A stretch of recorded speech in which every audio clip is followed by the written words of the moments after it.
बहनों ने पूछा है कि क्या कछुआ घर में रख सकते हैं। हाँ जी, आप कछुआ रख सकते हैं। सन 2024 में कछुआ रखने से हमारे घर में बरकत होती है। नमस्ते, मैं बीना किचन से बोल रही हूँ। आप लोगों को हार्दिक स्वागत है। उम्मीद करती हूँ कि आप अच्छे होंगे और सुरक्षित होंगे।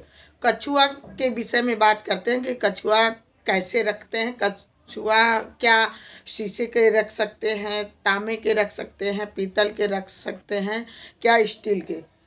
तो पहले बात करते हैं, कछुआ अष्ट धातु की रखी जाती है।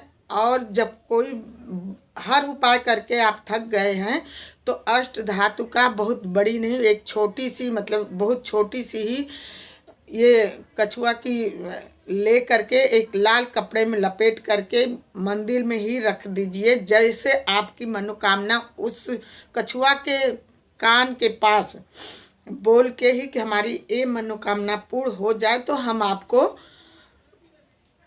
पानी में, बहते पानी में आपको छोड़ देंगे, प्रवाहित कर देंगे। तो उनको एक तरह का बंदी बना करके ही रखा जाता। कहते नहीं है कि भगवान हरि जी का, हरि विष्णु जी का ही अवतार हैं, तो इसलिए उन जैसे आपका काम पूरा हुआ तो उनको बहते जल में उस कछुआ को प्रवाहित कर देना। तो देखना, ये सब चीज़ें करने से आपके घर में बरकत, और धीरे धीरे, ये नहीं कि बहुत अचानक से ही सब कुछ एक दिन में ही बदल जाएगा, लेकिन कम से कम 40 दिन ही लगते हैं। 40 दिन के बाद ही मतलब ये कहते नहीं है कि जैसे क्वेश्चन आया था कि कोई ऐसी पूजा पाठ हो बताओ जो कि पति की अर्दुआई लंबी हो। तो कतई ऐसी कोई पूजा पाठ नहीं। जितने दिन की अर्दुआई जिसकी होती है, उम्र होती है, उतने ही दिन इंसान जीता, क्योंकि उसमें एक सेकेंड नहीं कोई बढ़ा सकता है। हाँ, पूजा पाठ होती है, भाव से होती है, अपने मन शांति के लिए होती है। कोई ग्रह है उस पूजा पाठ करने से तो ग्रह में भी शांति कुछ मिल जाती है। तो इसलिए इस भ्रम में मत रहिए कि हमें कोई पूजा पाठ या कोई करने से अर्दुआई लंबी होती है। ऐसा कुछ नहीं है, अर्दुआई लंबी नहीं होती। जितने दिन का जिसकी अर्दुआई होती उतने ही दिन होती है। हाँ, पूजा पाठ करने से थोड़ा शांति जरूर हो जाती। सन 2024 में शनि राजा हैं। कहते नहीं, अपने कर्म में विश्वास रखिए। अच्छे कर्म करते रहोगे तो आप हमेशा अच्छी तरह से, आपका समय अच्छे बीतते जाएंगे।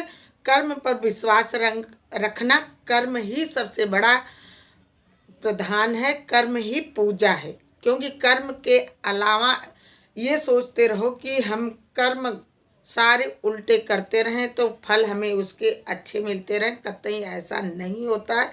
कर्म के ही ऊपर कहते नहीं है कि कर्म के हिसाब से ही शनिदेव फल देते हैं, तो कर्म ही हमेशा अच्छा ही करना चाहिए। ऐसे बड़ों का मान सम्मान करना चाहिए। मान सम्मान करने से हमें भी मान सम्मान मिलती है। ये ना कि हम किसी का मान सम्मान ना करें तो हमें उम्मीद करती रहूं कि हमें मान सम्मान मिले, तो ऐसा कतई नहीं होता है।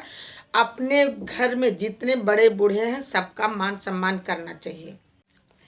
एक कर्म और है, जैसे बच्चों को ये भी बताना चाहिए कि हमारे दादा दादी कैसे थे, नाना नानी कैसे थे, हमारे फूफा फूफी कैसे थे। ये सब चीज़ें बच्चों को हमेशा बताना चाहिए।